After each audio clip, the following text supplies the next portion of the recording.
সর্বপ্রথম আমি জানাই সালাম, আসসালামু আলাইকুম আর অন্যান্য জাতির প্রতি আন্তরিক শুভেচ্ছা।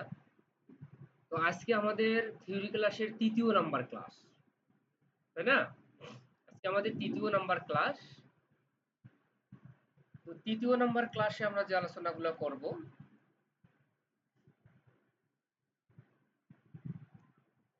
কম্পিউটারের প্রজন্ম। এই কম্পিউটারের প্রজন্ম বলতে আসলে আমরা কি বুঝি বা কিভাবে এটা আসলো বা আমরা কোন প্রজন্ম ব্যবহার করতেছি, এই ব্যাপারগুলো আজকে আমরা আলোচনা করব। ঠিক আছে? প্রজন্ম মানে সিঁড়ি বা ধাপ। যেমন ভ্যানেই আছে কিন্তু ব্যাটারি লাগা হয়েছে, একটা প্রজন্ম চেঞ্জ হয়ে গেছে, ওখানে একটা অ্যাডভান্স হয়েছে। এই যে সিস্টেমগুলা, এই সিস্টেমগুলার জন্যই আসলে ভাই চা খাওয়াইতে পারলাম না।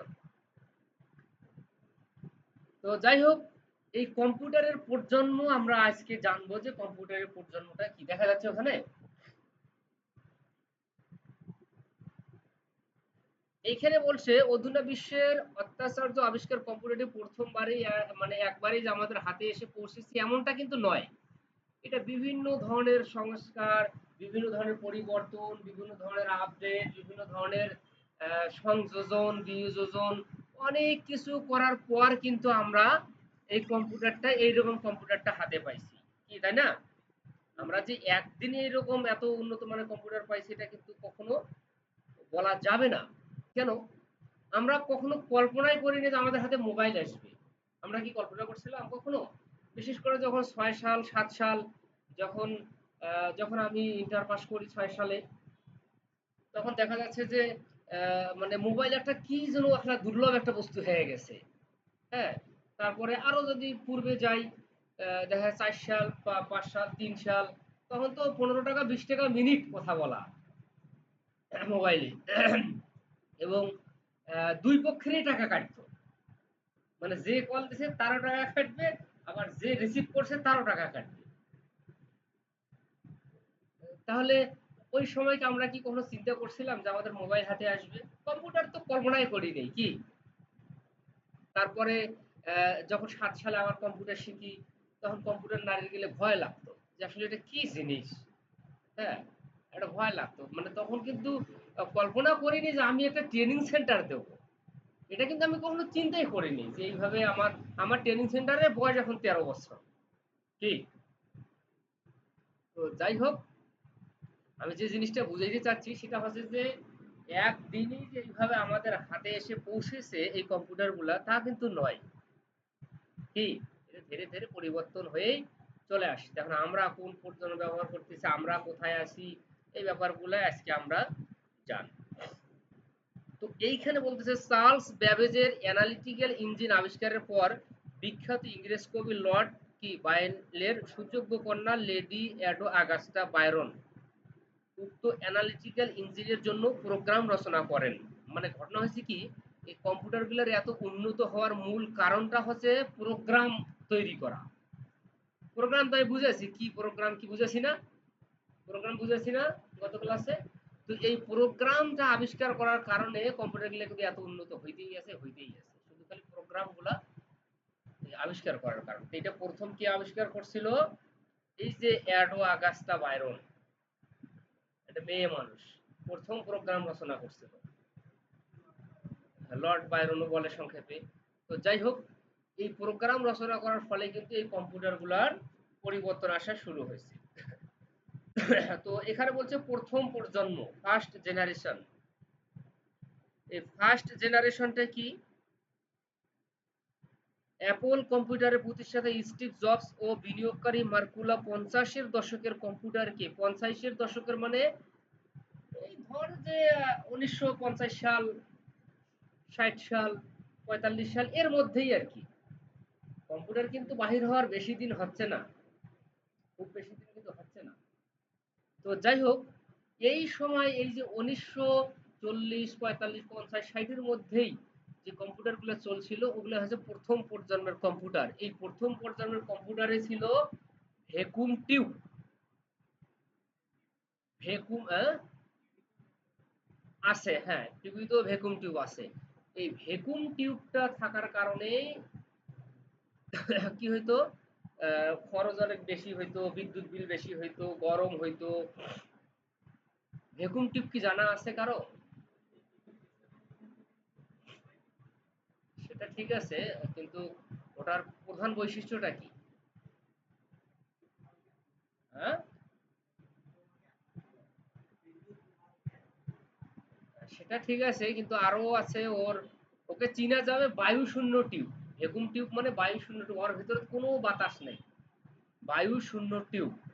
এগুলোকে বলা হয় ভ্যাকুয়াম টিউব। তো যাই হোক, এগুলো ছিল আর কি প্রথম প্রজন্মের কম্পিউটারে।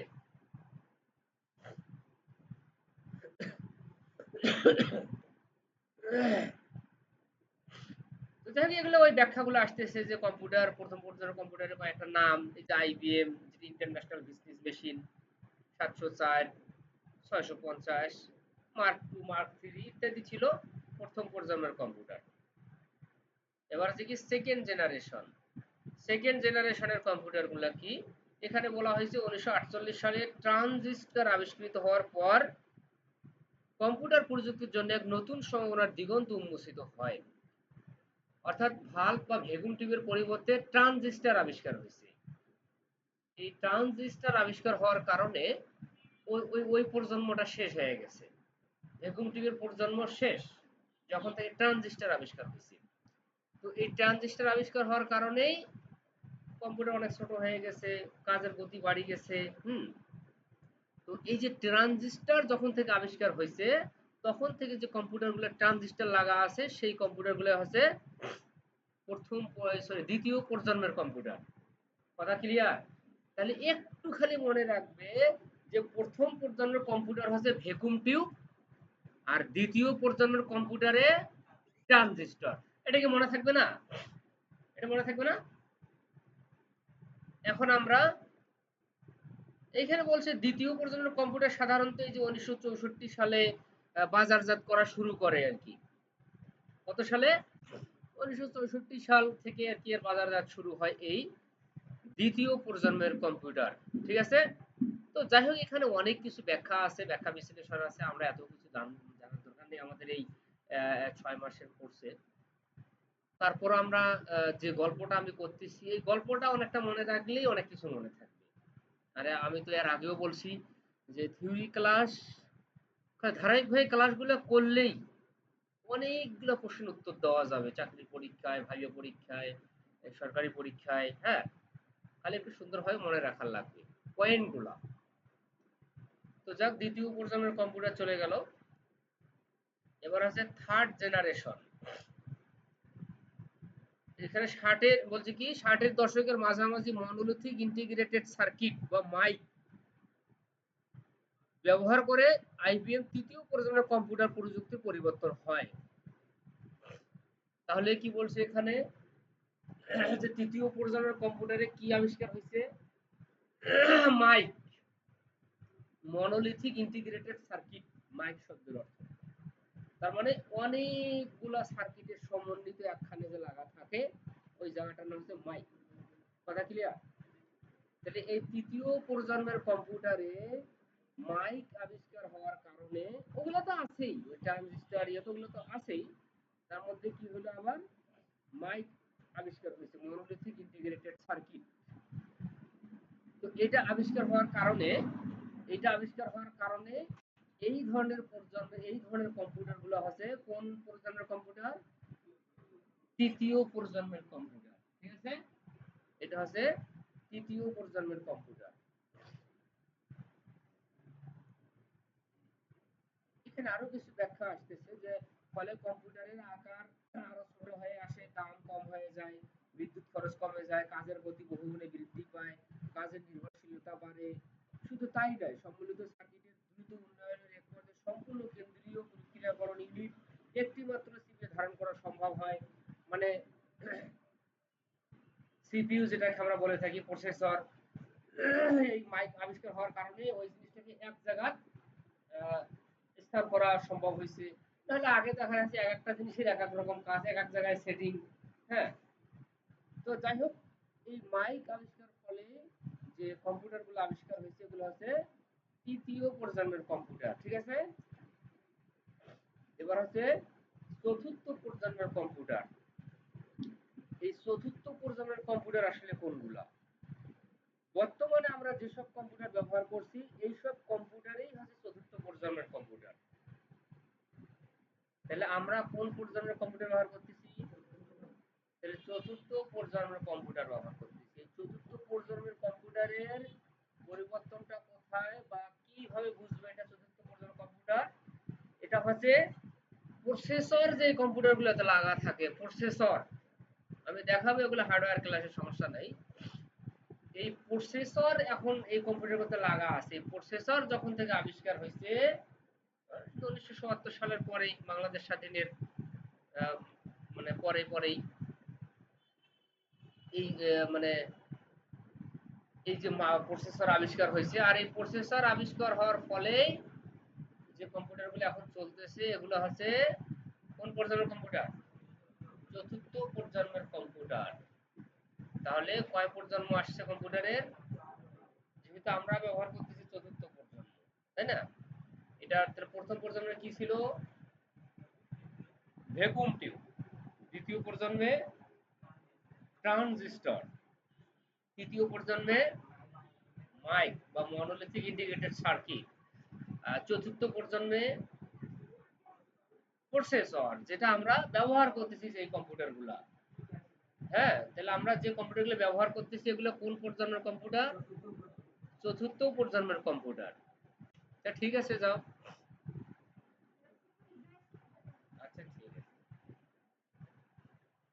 তাহলে আমরা চতুর্থ প্রজন্মের কম্পিউটার ব্যবহার করতেছি, তাহলে আরো প্রজন্ম বাড়বে, বাড়বে না? তাহলে পঞ্চম প্রজন্মের কম্পিউটার কোনগুলা? পঞ্চম প্রজন্মের কম্পিউটার হচ্ছে, দেখো এখানে কি বলছে, পঞ্চম প্রজন্মের মূলত চতুর্থ প্রজন্মের এই কম্পিউটারের আরো আধুনিকায়ন হবে আর কি। চতুর্থ প্রজন্মের কম্পিউটার এটার আরো আধুনিকায়ন হবে বা কৃত্রিম বুদ্ধিমত্তা হবে। এটা কি হবে? কৃত্রিম বুদ্ধিমত্তা হবে। কৃত্রিম বুদ্ধিমত্তা, এআই, যেটাকে আর্টিফিশিয়াল ইন্টেলিজেন্স আমরা বলতেছি, এটা অলরেডি শুরু হয়ে গেছে। কিন্তু কম্পিউটারকে এখন ওইভাবে তৈরি করা হয় নাই যে আমরা কমান্ড না দিলে কিন্তু কম্পিউটার করে না। যেমন চ্যাট জিপিটিতে আমি যদি বলি যে আমার ছবি একটা দিয়ে যদি বলি যে এই ছবি সম্পর্কে একটু কথা বলো, হ্যাঁ, একেবারে দিয়ে দিবে, কি কথা কি কথা কেমন সব দিয়ে দিবে। সেদিন আমি বললাম যে আপনার গল্পটাকে আমার খুবই ভালো লাগছে, তোমাকে অনেক ধন্যবাদ। বলছে তোমাকেও অনেক ধন্যবাদ, তুমি আরো দীর্ঘজীবী হও। হ্যাঁ, এবং আরো বলতেছে যে যদি আপনার আরো লাগে এইরকম, তাহলে ঠিক আছে আমাকে জানাবেন, আমি যত দ্রুত সম্ভব আপনার জন্য কাজ করে দেবো। হ্যাঁ, তো আমি বললাম যে ওকে। ওই বলছে আচ্ছা ওকে ঠিক আছে। তার মানে মানুষের মতো, মানুষের চেয়েও বেশি। মানুষের তো বেল নাই। আমি সেদিন একটা গল্প লিখে নেবো ওর কাছে, যে আমার একটু গল্প লিখে দাও। হ্যাঁ, তা গল্প বলতেছে কি সবের গল্প আপনি লিখে যাচ্ছে। তখন আমি একটা ভিডিও দিলাম, যে এখানে একটা ভিডিও দেওয়া আছে, ভিডিও থেকে আমার গল্প করে দাও। ও যে ভিডিওটা তেমন কিছু বুঝে যাচ্ছে না, ভিডিওটার মাঝে মাঝে একটু পয়েন্ট ধরে দাও তো আমাকে দেখি। তারপর আমি বললাম যে একটা মেয়ে এভাবে গান গায়, নদীর ধারে পাখি আছে, এই সম্পর্কিত। একেবারে যখনই ৩টে পয়েন্ট দিলাম, হাম করে একটা ৩-৪ মিনিটের একটা গল্প করে দিয়ে দিল। এবং ভিডিওটার সাথে মিলিয়ে গেল, পরে দেখলাম যে ভিডিওটার সাথে মিলিয়ে গেছে। আসলে মাইসের চেয়ে বেশি না? তাহলে এই যে পরিবর্তনগুলো আসতেছে, কিন্তু কম্পিউটার কেমন হবে? কম্পিউটার হবে কৃত্রিম বুদ্ধিমত্তা সম্পূর্ণ। মানে কম্পিউটার ভুল করলে মনিটর দিয়ে হাত বাহির হইবে নাকি? এরকম মনে আছে নাকি? না বলার তো কিছু নেই। না বলার কি আছে? মনিটরে উঠে দৌড়িয়ে পিছনে যাস কোথায় ঘুরিয়ে। কি ভুল করলে হয়তো কথা বলবে যে আপনি ভুল করতেছেন কেন, এটা এইটা বোঝানো হয়েছে। কিন্তু কৃত্রিম বুদ্ধিমত্তা মানে কিন্তু ওইটাকেই বোঝানো হয়েছে মূলত। তার স্পেসিফিক কোনো মানে ওর নিজস্ব বুদ্ধি থাকবে আর কি। তো অলরেডি আমরা অনেকেই অনেক অনেক জিনিসই আমরা উদাহরণ দেখা পাই। সুফিয়া কাক আছে না? সুফিয়া, সুফিয়াকে, হ্যাঁ, বাংলাদেশের বলে রোবটের কথা শোনো। সুফিয়ার নাম শোনো নাই? সৌদি আরবের রোবট। সে বাংলাদেশে আসছিল হাসিনের সঙ্গে কথা বলার জন্য। কি আসছিল না সুফিয়া? তো এই সুফিয়া গিরি মানে সম্ভবত সুফিয়ায় প্রথম কৃত্রিম বুদ্ধিমত্তা সম্পূর্ণ রোবট। এই সুফিয়ায় প্রথম কৃত্রিম বুদ্ধিমত্তা সম্পূর্ণ রোবট, যাকে কিনা যত প্রশ্ন করা হোক, যেটা করা হোক না কেন, সে মানুষের মতো কথাবার্তা বলতেছে, মানুষের মতো কথার উত্তর দিচ্ছে এই সুফিয়া, তাই না? এবং তাকে যে আনা হয়েছে, ওর সব নাট বল্টু তার তুর সব ফলে প্যাকেট করে আনা হয়েছে এই সুফিয়াকে। ওরা তো আর মানুষ না, প্লেনে করে আনছে কিভাবে, বাক্সত করে এনে সব কিছু নাট বল্টু, ব্যাটারি ট্যাটারি কি আছে, চার্জার টার্জার কি আনি আবার ওকে সেট করেছে, মানুষ হয়ে গেছে। ওকে যত রকম মানুষ প্রশ্ন করে, হাসিনাও প্রশ্ন করছিল তো, তাই না? যে ভিডিওটা দেখবেন নেটে সার্চ দিয়ে। তো যাই হোক, এই কৃত্রিম বুদ্ধিমত্তা সম্পূর্ণ বলতে এই ধরনকে বোঝাচ্ছে। তাহলে আমাদের জন্মটা আরো দেরি করে হওয়া ভালো আসিল, না আগেই ভালো হয়েছে, কোনটা? হ্যাঁ, জন্মটা আরো দেরি হইলে ভালো হইলে, তাই না? কিন্তু মানুষ যে বলে আগের মাসেই ভালো আছিল, এটার কি পার্থক্য? মানে অনেক মানুষ বলে কি যে আগের মাসেই ভালো আছিল, এখনকার মানুষ ভালো নেই। এটার কি মতামত আছে, কারো কারো কাছে কি মতামত আছে আমি শুনি। হ্যাঁ,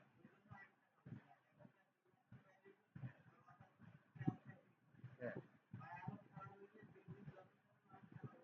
হ্যাঁ, হ্যাঁ, হ্যাঁ, আচ্ছা।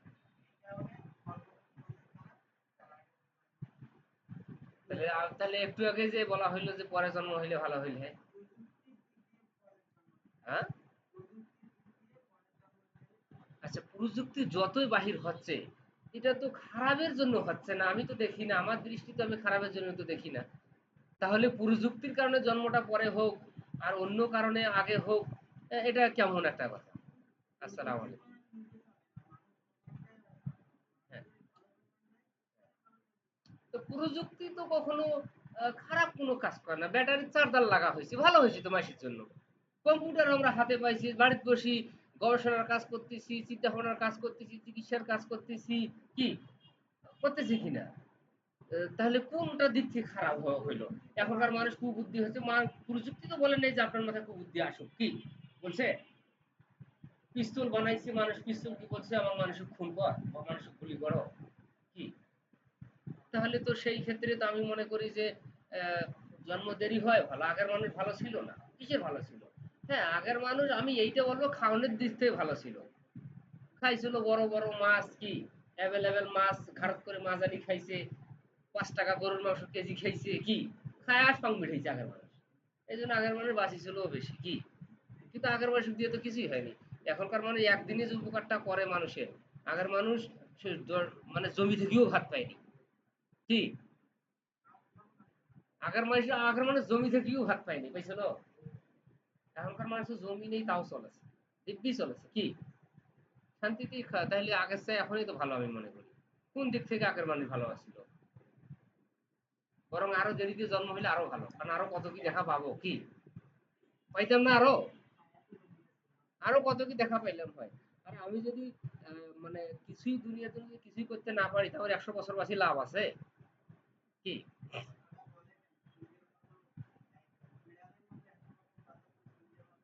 তাহলে আগের মানুষ বাঁচি ছিল বেশি দিন, খাইছিল ভালো, কিন্তু আগের মানুষের কোনো কারো কারো দ্বারা কারো উপকার হয়নি, কারো কেউ অত ইয়া করতে পারেনি, কাজকর্ম কয়টা মানে আবিষ্কার করতে পারে নাই, মানে বোকামির ভাবে চলছে আর কি। তার মানে জন্মটা আরো দেরি হইলেই ভালো হইলে, কি আরো 50 বছর পর হোক, তখন আরো যে কি হবে, তো চোখ বন্ধ করলে ঢাকা, কি চলে গেলাম ঢাকা, চোখ বন্ধ করার সঙ্গে সঙ্গে ঢাকা চলে গেলাম। একটা জিনিস চাচ্ছি, মনে কল্পনা করতেই সাথে চলে এসো, কি তাহলে ভালো হইলো, হ্যাঁ। হ্যাঁ, কারণ এখন তো বাহির হয়েছে অনেক অনেক জেলখানায় এখন রোবট পাহারা দেয়, রোবট পাহারা দেয় জেলখানা। সেখানে আসামি যদি কোনো মন্তব্য করেছে মনে মনে, সেটাও ধরা পায় সে, এবং সেটা আবার উপরে খবর দেয় যে এই আসামির এই মনোভাব, এই কল্পনা। কারণ দেখতেছো না এখন রোবট বাড়ি ঘরে কাজ করতেছে না, বাড়ি ঘরে কাজ করতেছে, ওয়েটার হিসেবে কাজ করেছে, হোটেলই আছে রোবট। বাংলাদেশে তো কোথায় হয়েছে, আমার এই মুহূর্তে মনে পড়েছে না, সার্চ দিয়ে দেখবা, বাংলাদেশে ওই কাজ হয়েছে। কোথায় একজনের শখের থাকি করছে, এবং এমন সিস্টেম করছে ওই হোটেল যে এটা যে খাওয়ার টেবিল, এর পাশ দিয়ে লাইন দেওয়া আছে, লাইন এই মানে রোবট হাঁটে না, ওই লাইন দিয়া চলে যায়, রিমোট থেকে রিমোট টিপিয়া ওর কাছে খাবারটা দিছে, এইভাবে মনে করো পুতুলের মতো ধরিয়েছে খাবারটা, লাইন দিয়ে চলে গেল টেবিলের সামনে সামনে যাচ্ছে, যেখানে কাস্টমার চাইছে ওইখানে রিমোট টিপেছে, ওইখানে দাঁড়ায় কাস্টমার খাবারটা উঠিয়ে নিল। এটা অ্যাকচুয়ালি রোবট নয়, কিন্তু অ্যাকচুয়ালি রোবট নয়, অ্যাকচুয়ালি রোবট কোনগুলো যেগুলা মানুষের মতো হাঁটবে, কথা বলবে, জিনিস দিবে, সেগুলো অ্যাকচুয়ালি রোবট কি। তা যাই হোক, এই যে কৃত্রিম বুদ্ধিমত্তাটা, আর্টিফিশিয়াল ইন্টেলিজেন্স, যে এআই, এই এআই নির্ভরশীল ভবিষ্যতে কিন্তু পৃথিবী আসতেছে। এই জন্য আমাদের এই জিনিসটাকে জানতে হবে, না হলে কিন্তু আমরা বোকা থাকবো, আর বোকা থাকলেই কিন্তু যাত্রী উঠবে না। আমি একটা উদাহরণ দেই। মনে করো আমি ভ্যান চালাই, এখন আমার ভ্যানে এখনো প্যাডেল আছে, আচ্ছা যাত্রী কি উঠবে? হ্যাঁ,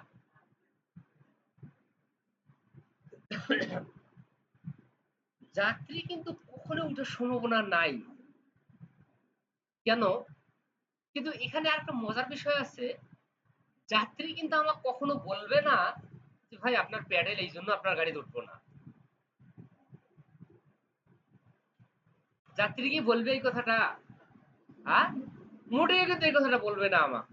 ওই দেখিবে দূর থেকে যে আমার প্যাডেল না চার্জার, দেখা যাচ্ছে যে না এটা প্যাডেল গাড়ি, হুম, চলবে না। তাহলে যাত্রী কিন্তু আমাকে কখনো বললো না যে ভাই আপনার প্যাডেল থাকার কারণে আমি আপনার গাড়িতে উঠলাম না। বলবে কি? এইরকম ভাই আমি বলতেছি, সবাই এখানে যারা আছো, তুমি কতটুকু কম্পিউটার জানো, কতটুকু তোমার জ্ঞান আছে, বুদ্ধিমত্তা আছে, তোমার চাকরি, তোমার ফিউচার নির্ভর করবে তোমার বৈশিষ্ট্যের উপর। তুমি মনে করো কম্পিউটারের জাহাজ, তাও কারো কিছু যায় আসে না, তোমাকে যখন কাজে লাগিয়ে দিবে, যখন তোমার বৈশিষ্ট্য দেখবে, কাজের দক্ষতা দেখবে, তারপরে তোমাকে তারা কনসিডার করতে পারে। কিন্তু শুধু কাজের খালি নয়, আমি তো বোধহয় এই কথাগুলো বলি নাই তোমাদেরকে, যে কয়েকটা ব্যাপার মানুষের জীবন পরিবর্তন করার জন্য খুবই গুরুত্বপূর্ণ। এটা কি বলবো আজকে আমি? হ্যাঁ, আমরা যে এখানে আসছি মূলত কিসের জন্য আসছি? শেখার জন্য, ফিউচারে যাতে কাজে লাগাইতে পারি, আমার জীবনটা যেন ভবিষ্যৎ উজ্জ্বল করতে পারি, আমি যেন ১০ জনকার উপকার করতে পারি, দেশের উপকার করতে পারি। উদ্দেশ্য কিন্তু এটাই হতে হবে। উদ্দেশ্য কিন্তু এটাই হতে হবে যে, আর যদি উদ্দেশ্য হয় যে না, আমি মানুষের ক্ষতি করব, তাহলে কিন্তু হবে না। ওটা সাকসেস হওয়া যাবে না। তাহলে আমি কি বললাম, যে কয়েকটা জিনিস আমরা যদি মাথায় রাখি, বেশি না, এই ৩-৪ টা জিনিস, দেখবে যে জীবনটা পরিবর্তন হতে সময় লাগে না। আমি গ্যারান্টি দিয়ে বলতেছি, তোমার দেখা মতে তুমি দেখবে তোমার সে বুদ্ধি কম বোকা টাইপের চাকরি হয়ে বসিয়েছে। এটা চ্যালেঞ্জ। আমার কথা বলে আমি কিন্তু অনেক বোকা ক্লাসে ছিলাম, অনেক বোকা মানে সেই রকম। অথচ আমার ফ্রেন্ড ১ রোল ২ রোল তারা এখন বসে আছে। অথচ আমি একটা সরকারি কলেজে চাকরি করতেছি। কি এত বোকা! আমি ইংরেজি উচ্চারণ করতে পারতাম না। আমার ভাই আমাকে ইংরেজি আমাকে করে দিত, ইংরেজিতে শব্দটার উচ্চারণটা বাংলা দিয়ে লিখে দিত, এবং ওটার পাশাপাশি আবার বাংলা করে দিত। আমার তখন ওই আমার ৪ সালের এটা এখনো আমার মনে আছে, যে there are wicked sons who care little for their parents, they always said him, they drive them out from the house to big such disobedience, boys can never prosper in life। মানে ওটা আমার এখনো মনে আছে, ওটা এমন ভাবে পড়ছি, ভেঙে পড়ছি, আমার এখনো মনে আছে। আচ্ছা যাই হোক, আমি যে কথাটা বোঝাইতে চাচ্ছি, এই পঞ্চম প্রজন্ম আসার কারণে কিন্তু এই কথাগুলো আসতেছে। কেন পঞ্চম প্রজন্ম মানে কিন্তু কি, এআই, কৃত্রিম বুদ্ধিমত্তা হতে হবে। তো যাই হোক, এই মানুষের কাছে ভালো হতে গেলে, মানুষের মন জয় করতে গেলে কয়েকটা জিনিস আমাদের খুবই গুরুত্বপূর্ণ। কয়েকটা জিনিস, এই ৩ থেকে ৪টা জিনিস, এটা যদি কারো মাঝে না থাকে, আমি চ্যালেঞ্জ করবো সে আগাইতে পারবে না। সে একটা উদাহরণ যদি আমি দেই, মনে করো তুমি কম্পিউটার এত জানো, হ্যাঁ, মানে যেখানে যাও সেখানে ফার্স্ট, যেখানে যাও সেখানে ফার্স্ট, বাট তোমার চুলগুলা এলোমেলো, তোমার উদ্ভট টাইপের, তোমাকে দেখলেই মনে হয় তুমি নেশাখোর, গাঁজাখোর, হ্যাঁ? তোমার চাকরিটা কখনো হবে না। তোমার যতই বৈশিষ্ট্য থাকুক আর কাজ করার এক্সপার্ট হও, কি হবে? হবে চাকরিটা? মনে করো সব জানে, একলা এমন সব জানতা, ওয়াসে আর কেউ জানে না, আর চাকরিটা হবে? প্রশ্নই আসে না চাকরির। বস দেখি বলবে যে সারাও, তো এদিকে সারাও, কি দেখার সঙ্গেই বলবো সারাও, পরীক্ষাও নিবে চাইবে না কখনো, কি? কিন্তু এখন আবেদন যদি করেই ফেলাইছে যেহেতু, তো দেখ পরীক্ষাটা, কি? তার মানে first impression is last impression. মানুষ মানুষকে কেন দেখে? এই বিয়ে শাদী করে গেলে দেখে না? বাকি একদিনই সব বুঝে যায়, কিন্তু একদিনই মানুষ দেখে মাত্র, কি? একদিনই দেখে না, একদিনে দেখি কিন্তু একটা ধারণা নিয়ে নেয় মানুষ, যে না এটা কেমন হতে পারে, কি ক্যাটাগরি হতে, যদিও তার পর্বতাশী কিছু ব্যতিক্রম হয়, এটা স্বাভাবিক ব্যাপার। এই জন্য দর্শন ফার্স্ট। প্রথমে অবশ্যই আমাদের দর্শনটা ঠিক থাকতে হবে। দর্শন যদি ঠিক না থাকে তাহলে কিন্তু হবে না। এই জন্য অবশ্যই মাধুর্যপূর্ণ পোশাক, মাধুর্যপূর্ণ চুল কাটতে হবে,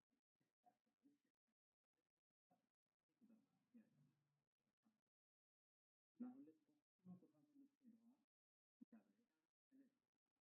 তুমি উদ্ভট করে যদি ভাবে করো, ধরো অন্য একটা পোশাক পরছো, হ্যাঁ, বিড়ি খাওয়া গেলে ছবি দেখা যায়, নানান ধরনের মেয়ে তাহলে কি হয়, মানে রুচিতে কি হয়ে যায়, আমি দেখি। তো এই ধরনের কিছু থাকে, এই ধরনের ছেলে কখনো যদিও সে, তো এই জিনিসটা আমাদের অবশ্যই পরিবর্তন করতে হবে। পোশাক পুরাতনটা ঠিক, তোমাদের জন্য থাকবে, তুমি তুমি খারাপ কাম চলে আসবে, বেড়াও, শুনে যাও। আচ্ছা যাই হোক, আমি এটা ভাবলাম পরিবর্তনগুলোর কথা বলি। এক নম্বরে তুমি এই যে শারীরিক, এই যে ফিজিক্যালি, এই ফিজিক্যাল সেন্সটা, ফিজিক্যাল সেন্সটা বলতে চেষ্টা এবং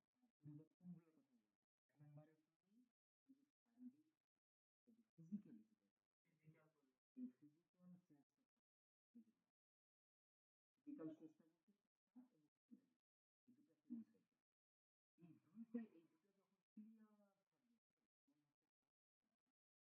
তারপরে যে কাজটা, মনে করে যেখানে দেশে কোনো কিছু হবে,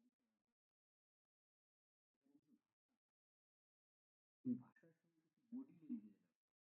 ওই ভাষার সঙ্গে কিছু বডি ল্যাঙ্গুয়েজ আছে। তোমার যদি বডি ল্যাঙ্গুয়েজ ঠিক না থাকে তাহলে তুমি কিন্তু অর্জন করতে পারবে না। মনে করো আমি বলছি, আমার একটা দেখো সামনে একজন দাঁড়িয়ে, আমি উদ্ভট করে যদি ভাবে দাঁড়িয়ে আছো, কথা বলতেছো না ঠিকই, এমন উদ্ভট করে যদি হয়ে দাঁড়িয়ে আছো, মনে কোনো একটা ভাব নিয়ে আসো, কোনো একটা জ্যামাত নিয়ে আসো, দেখবে যে তোমার কাজটা দেরি হয়ে গেছে। বাস্তব কথা বলি, বাস্তব কথা। এই জন্য আবার খুব নর্মালিও একেবারে যে এলোমেলো ভাবে থাকবো তা না। হুম, কারণ তুমি যদি আমার এখানে দাঁড়িয়ে থাকো, তাহলে তুমি এই মুহূর্তে কি ভাবতেছো, তাহলে এটাও তোমাকে নোট করতে হবে। একসময় তুমি জানো আমি খারাপ, তুমি কিন্তু জানো আমি খারাপ, তারপরও আমার হয়তো প্রয়োজন হিসেবে আমার কাছে তুমি অর্জন করতে আসছো, তারপরে ওই মুহূর্তে তুমি মনে মনে ভাবতেই হবে, না লোকটা না, লোকটা ভালো। আর যদি তুমি সামনাসামনি দাঁড়িয়ে যদি ভাবো, "হেই, কি খারাপ এই লোক", হ্যাঁ, তোমার ওটা এমনি প্রকাশ পাবে, কথা বলা লাগবে না, এমনিতেই কিন্তু প্রকাশ পাবে যে কি সমস্যা, কি ভাবতেছে বা কি বলতেছে, কি মনে মনে করছে। আমরা আমাদের মতো লোক বা যারা এভাবে বুঝতে পারে, কিন্তু যারা মানুষের সঙ্গে সবসময় চলাফেরা করে, তারা কিন্তু এটা বুঝতে পারে। এই জন্য যারা চাকরি জীবনে বা কখনো ছোট হবে না, ওরাও ভাবে মানুষটা কি ব্যাপার আমার দেখতে, তাহলে কি বললাম, ফার্স্ট হচ্ছে ফিজিক্যালি ক্লিয়ার, তারপরে মনোভাবটা, এই মনোভাবটা আগেই রেডি করে নেওয়া লাগবে। কিন্তু আমি যে এই লোকটাকে ভালো বা তাকে ছেড়ে দেবে তা না, আগেই সেট আপ করে নেওয়া, যে আমি কিভাবে কথাবার্তা। এখন কথা কি বলে, মানুষের সবচেয়ে বড় অর্জন মন জয় করা। তুমি যদি মানুষের মন জয় করতে পারো, জীবন দেওয়ার জন্য প্রস্তুত হতে পারো। দেখো না, করে কি না, দেখো না এই বিষয়টা, হ্যাঁ? মরে গেছে লাইনে দেয়া পরিমাণ কিসের জীবন, তাই না? আসলে এটা কিন্তু একটা এমন একটা পরিস্থিতি, মানুষের মন জয় ছাড়া কোনো অর্জন করা সম্ভব নয়। এখানে যে আমরা ক্লাসগুলা নেই, আমাদের সঙ্গে একজন দেখবে যে পরের দিন থেকে তোমার ক্লাস বুঝেছি ঠিকই, হয়তো মন হবে না বুঝবে, কথা বলে কাটিয়ে দিয়েছি কি, এটা কিন্তু বাস্তব কথা বলে। এই জন্য মানুষের মন জয় করতে হবে, কি হচ্ছে। তো যাই হোক, তারপর যখন তুমি পিয়ানো হবে, যখন তুমি বড় হয়ে যাবে, তখন আর কি এটা হচ্ছে সিস্টেম। তখন ঠিক আছে, তখন আর আমার দেখার বিষয় নেই, কি তখন কার মন জয় হইল না হয় সেটা আমার দেখার বিষয় না। কিন্তু যতক্ষণ পর্যন্ত তৈরি হওয়া নাই, যতক্ষণ সেট আপ দেওয়া নাই, ততক্ষণ অবশ্যই স্বাভাবিকভাবে থাকতে হবে। তারপরে এখন শিখতেছি আর কি, মুখের ভাষা। কোথাও গেলে 100% ২ টা শব্দ ১০০ বার, মানে ২ টা শব্দ অবশ্যই ইউজ করতে হবে। যদি পরিবেশ ভালো হয় আরো ইউজ করা যাবে। কিন্তু না হলে একটা ইউজ করতেই হবে। একটা ইউজ করতেই হবে একটা শব্দ। সেটা হচ্ছে কি হতে পারে? কি হতে পারে দেখি ক্লিয়ার আছে নাকি বলতে পারবে। একটা শব্দ ইউজ করতেই হবে। কি শব্দ এটা? কে বলতে পারে? হ্যাঁ? তারপর আর কেউ? তারপর আর কেউ? কারে উঠতে পারে? তালান্নুর দিতে হবে, অথবা যার যে ধর্মে যেটা আছে মাস্ট বি সেটা দিতে হবে। কোন রিস্ক নেই। এটা ফার্স্ট, এটা ফার্স্ট কাজ এটা। তারপরেই হচ্ছে স্যার বা ভাই তুমি। এই যে ২ টা কথা মাস্টলি প্রয়োগ করা লাগে। কিন্তু এমন সময় হয় যে ওই কথাটা প্রয়োগ করার সময় হয় না। হয়ে যায় কিন্তু এরকম যে সালাম, আমি সালাম দিলে তারপরে যে একটা ভাষা প্রয়োগ করবো, এটা হয় না অনেক সময়। তো হয়তো ওই কথার উত্তর দেওয়ার আমার মানসিকতা নাই, তাই না? তো যাই হোক, এই পরিবেশ বুঝে কিন্তু এই কাজকর্মগুলো করতে হয়। এখন সালাম করে রাখা, আসসালামু আলাইকুম, কাজ হইবে? হবে কি? আবার ধীরেও বলা যাবে না, যাবে? তাহলে আসলে জীবনটা যদি কল্পনা করো না, দুনিয়ার এত সহজ, চলা করা চলাফেরা করা এত সহজ, কিন্তু এই একটুর কারণে বেকার। তুমি যদি এমন ভাবে রাগান্বিত হয়ে সালাম দেও, জীবনে কার্যকর হবে না, ওখানে যা হইবে।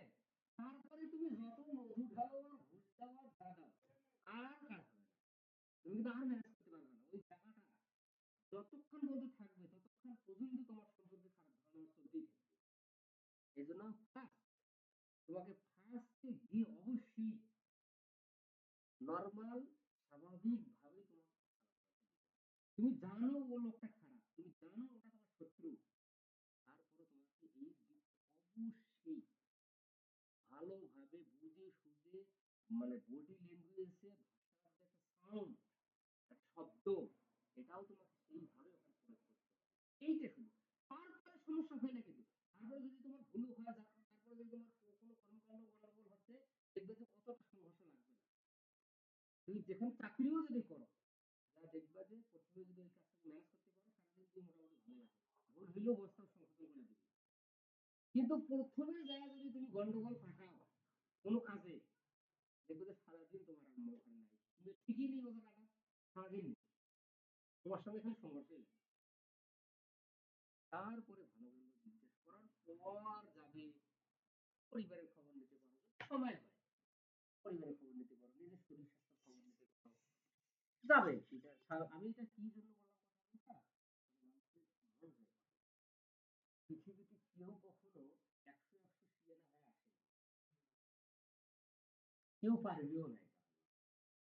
পারবে যে তুমি ১০০ চতুর্পাশে সিয়ানা হয়ে গেছো, চাকরি বুঝিয়ে না ওর বাবা কি বলবে, এই ভাব নিয়ে যদি থাকো, কিন্তু মানুষের মন জায়গা সবসময় অবশ্যই চাওয়া যায়। আচ্ছা দেখ, আমরা এতগুলো আলোচনা করলাম কেন, এই পঞ্চম প্রজন্মের শুধু কম্পিউটারের কারণে।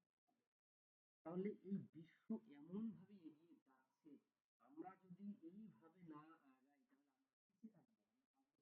আমরা ৫ বছর পর আরো কি বলবো জানো? হ্যাঁ, আমি কেন ৫ বছর আগে এই কাজটা করিনি, এই কাজটা আমি কেন শিখিনি, এইটা কেন করিনি, এরকম মনে হবে। ওই তো বললাম, কিন্তু কেউ তোমাকে বলতেও আসবে না যে ভাই আপনার প্যাডেল আছে আমি করবো। বলতেও আসবে না, বলবে কি তাহলে দেখো তোমাকে, তুমি যে খারাপ পথে চলতেছো তোমাকে বলতেও আসে না, তোমার চলাফেরার বৈশিষ্ট্য দেখে নেবে যে নেওয়া যাবে কি না, একটা তাই না? এই জন্য ভাই সাবধান, আমি এটা মেসেজ দিলাম যে এই ব্যাপার থেকে সাবধানে থাকো। কেন, সবাই প্রতিষ্ঠিত হলেই সবার উপকার কি, আমরা এখান থেকে কখনো চাই না যে কারো ক্ষতি হোক, কারো লস হোক, কেউ প্রতিষ্ঠিত না হোক, এটা আমরা চাই না। আমার মনে হয় যে আমরা এখানে যে ক্লাসটা নেই হয়তো একদিন কম বেশি হতে পারে, কিন্তু আমরা চাই যে সবাই ভালোভাবে শিখুক, ভালো জায়গায় যায় সেটিং হোক। হ্যাঁ, এটা আমরা চাই, এই থেকে এটাই আমরা চেয়ে আসছি, ভালোই চাচ্ছি। এখন নিজের ভালো, বাকিটা এখন তোমাদের ইচ্ছা। তাহলে পঞ্চম পর্যায়ে কম্পিউটার বোঝা গেছে কি কেমন হবে। তাহলে আমরা কোন পর্যায়ে কম্পিউটার ব্যবহার করতেছি, চতুর্থ পর্যায়ে কম্পিউটার কিভাবে বুঝবো, সিপিইউ বা প্রসেসর লাগা আছে, সেন্ট্রাল প্রসেসিং ইউনিট।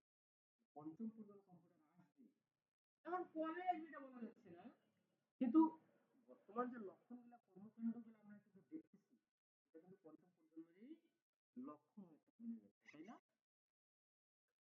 তো যাক, আমি আজকে ক্লাস